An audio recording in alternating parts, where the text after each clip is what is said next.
Ich bin Marie Schulten und ich bin Künstlerin und ich weiß nicht, ich kann es gar nicht so auf ein Feld eingrenzen irgendwie. Mehreren künstlerischen Feldern tätig, Musik und Kunst und Malerei. Und wir befinden uns derzeit in meinem Zimmer, in meinem Atelier. Neben Kunst und Musik bin ich eigentlich auch viel in der Jugendarbeit unterwegs. Das macht mir total viel Spaß, aber ich fahre auch unheimlich gern Rollschuh. Ich gehe mit meinem Hund raus, ich treffe mich mit Freundinnen und organisiere mit denen dann auch Ausstellungen teilweise oder irgendwelche kreativen Projekte. Ich bin zur Jugendarbeit gekommen über die Jugendhilfe in Essen. Ich komme ursprünglich auch aus Essen und ich bin da über meine Patentante in so einem Sommercamp gelandet. Also wir fangen ganz vorne an, wo ich so viel Spaß hatte irgendwie, dass ich die Jugendleiterausbildung da gemacht habe. Das haben die da angeboten, dass man eben lernt, wie Kinder betreut werden von jungen Menschen. Und dann habe ich mein Kunststudium angefangen auf Lehramt. Und ja, dadurch, dass ich schon Kontakte zur Jugendhilfe hatte und die wussten halt, dass ich künstlerisch aktiv bin, haben die einfach mal vorgeschlagen, willst du nicht einen Workshop machen? Und so ist das losgegangen. Ähm, und in meinen Workshops versuche ich eigentlich immer von einem feministischen Standpunkt aus zu arbeiten und vor allem intersektional feministisch. Ich versuche, ja, einen Safe Space zu schaffen für meine TeilnehmerInnen und lerne auch selber ganz viel dazu. Also ich muss sagen, auch was Political Correctness angeht und sowas, habe ich über die Jahre total viel auch für mich dazu gelernt und auch wie ich mit Menschen umgehen möchte und so. Und mein Wunsch ist es da halt einfach, ja, den Leuten, die mir da begegnen, so eine Plattform zu bieten und Möglichkeiten zu zeigen, wie die sprechen können, also über Kunst und über Bilder und Techniken zu vermitteln. Und idealerweise gehen dann hoffentlich die Teilnehmenden nach Hause und haben da die Möglichkeit, ja, sich weiter auszudrücken mit den Sachen, die wir halt da gemacht haben.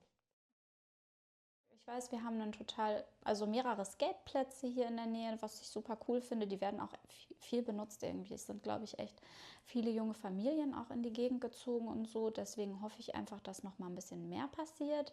Ich weiß halt auch, dass ein Stück weiter oben in Linden so eine Immobilie freisteht, wo ich immer denke, das wäre das perfekte Jugendzentrum. Da war früher, glaube ich, ein Tiernahrungshandel oder sowas drin. Und das ist echt schade, dass da nichts in der Art drin ist, so für kreatives Arbeiten, auch weil es ja ein paar also Kunstvermittlungsorte gibt hier. Ich habe gesehen, es gibt in Linden oben das Kunsthaus, wo es Workshops gibt und noch irgendein kleineres Atelier in der Nähe. Und ich fände es so geil, wenn man irgendwie so ein großes Jugendhaus machen würde. Ich merke halt, dass hier im Stadtteil auch echt viel so Engagement ist. Also unten am Markt ist, ich glaube, es heißt Freiraum, so eine Initiative auf jeden Fall, wo auch regelmäßig Workshops angeboten werden für die Leute hier. Und ich könnte mir total gut vorstellen, dass ich halt auch, ja, sobald ich mit dem Studium durch bin, hoffentlich selber mal ein paar Workshops geben kann. Durch die Jugendarbeit habe ich ja gemerkt, wie wichtig Jugendhäuser sind. Und ich glaube, für Stadtteile wären so Gemeindehäuser das Geilste. Also es wäre wirklich der Hammer. Ähm, Es gibt ja auch schon so Volkshochschulen und sowas, so VHS-mäßig, aber irgendwie könnte ich mir halt vorstellen, dass es fast ja so Jugendhausmäßig für Erwachsene oder für nicht mal nur Erwachsene, einfach für Stadtteile ähm, der Hammer wäre, wo man dann halt Räumlichkeiten hat, wie vielleicht Proberäume, Kunsträume, was auch immer, eine Küche, wo Leute Workshops gegenseitig anbieten können, sich vernetzen können, wo vielleicht sich auch so ja, Initiativen treffen können, was auch immer mit Umwelt zu tun hat. Ja, ich finde sowieso ganz schön eigentlich, ähm, dass hier im Stadtteil schon solche kleinen Initiativen sind, aber ich finde, die Räumlichkeiten könnten einfach noch mehr hergeben irgendwie. Also ja, ich fänd das schön, wenn es zum Beispiel dann halt Atelierräume geben würde und man Gemeinschaftsausstellungen organisieren kann vor allem halt jetzt, wo es, glaube ich, echt für die meisten Künstler einfach extrem schwer ist, überhaupt ihre Kunst zu machen, weil Kunst ist unheimlich teuer. Kunst machen ist teuer und nicht so gut bezahlt, wie es irgendwie früher mal war. Weswegen das natürlich der Hammer ist, wenn man halt dann Räume, ja, einräumt für Menschen, die Kunst machen und denen die Möglichkeit gibt, damit auch die Stadt zu bereichern. Ich glaube, man nennt es den dritten Ort. Wir haben ja unser Zuhause, dann haben wir vielleicht noch die Arbeit, wo wir hingehen. Für viele ist das sogar zusammengewachsen jetzt.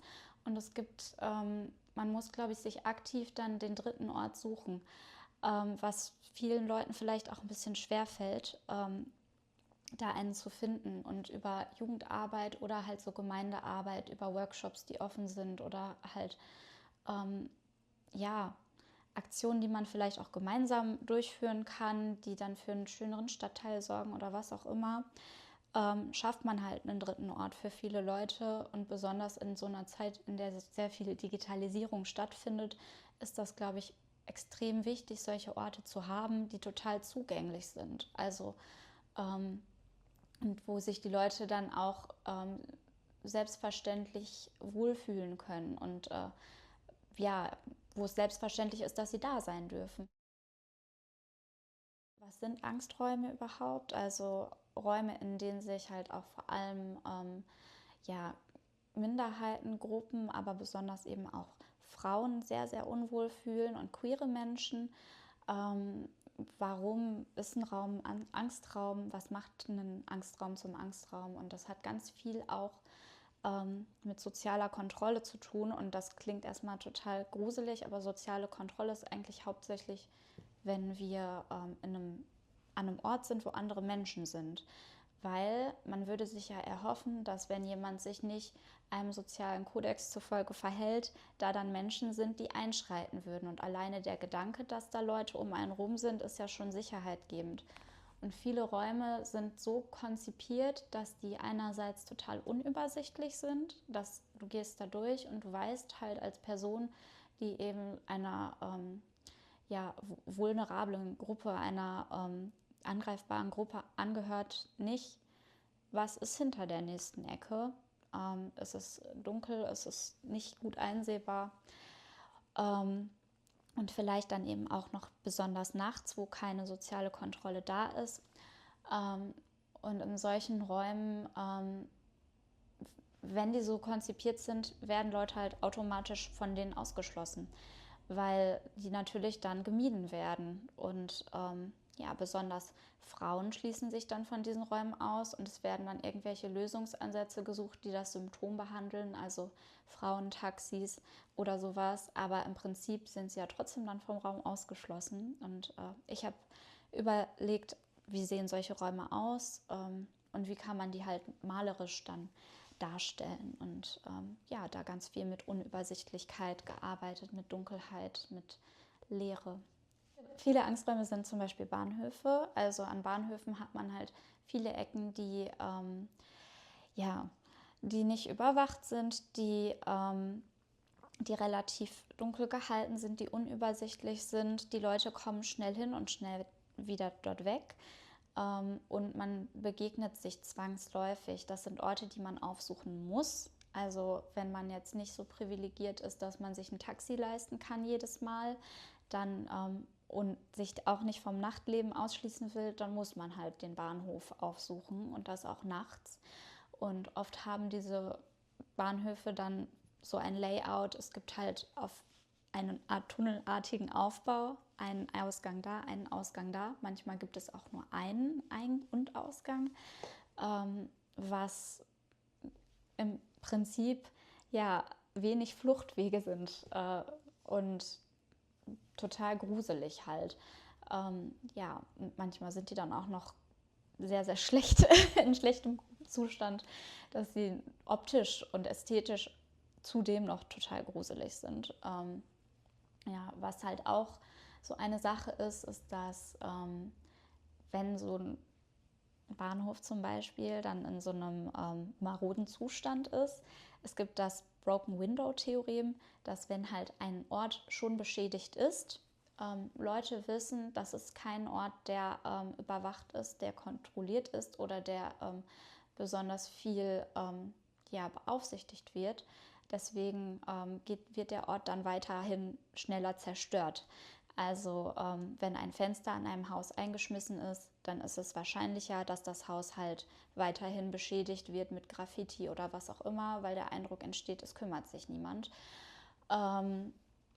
Oder halt mit Vandalismus im Sinne von Sachbeschädigung. Und das macht Angsträume eben auch aus, weil das halt Indikatoren sind, die zeigen, okay, hier ist keine soziale Kontrolle, hier ist gar keine Kontrolle und hier kann ich mich halt als Person, die verletzlich ist, in der Öffentlichkeit nicht wohlfühlen. Ja. Ich glaube, es ist halt alleine schon über Renovierungsarbeiten möglich, wenigstens diesem Broken Window-Effekt entgegenzuwirken, indem man halt die, die Bahnhöfe einfach überhaupt zugänglich hält. Aber es ist halt total schwierig. Generell ist es natürlich gut, wenn an Bahnhöfen und solchen Orten, wo halt Gewalt passieren kann und sowas, dann halt auch Kameras hängen. Also ich persönlich muss es jedenfalls so sagen, weil ich mich da als Frau einfach wohler mitfühle. Und das Gefühl habe, dass das manchmal dann schon so ein Sicherheitsgefühl gibt. Aber grundsätzlich ist es, glaube ich, eine Frage von manchmal auch Layout. Ja, ist ganz tricky. Also in Parks wurde das schon öfter umgesetzt, dass halt Parks dann halt überarbeitet wurden. Aber klar, eine U-Bahn ist strukturiert wie eine U-Bahn. Dennoch denke ich mir schon, dass man da auch viel mit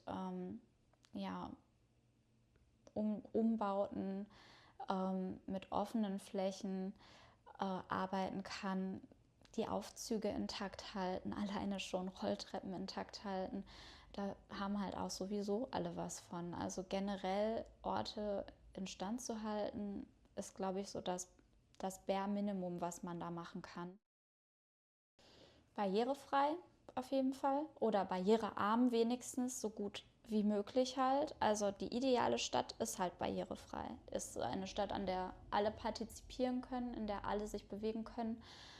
Ähm, ja, ich glaube, das wär so der Haupt, das Wichtigste, weil wie willst du Leute in eine Stadt bekommen, wenn sie die gar nicht betreten können? Und vor allem halt auch, es ist ja so wahrscheinlich auch für Menschen mit körperlicher Behinderung oder sowas, dass man selber irgendwann eine Behinderung bekommt im Laufe des Lebens, alleine auch altersbedingt, körperlich eingeschränkt ist. Und man sollte Leute halt aufgrund dessen nicht vom sozialen Leben ausschließen. So, das ist meiner Meinung nach eigentlich basic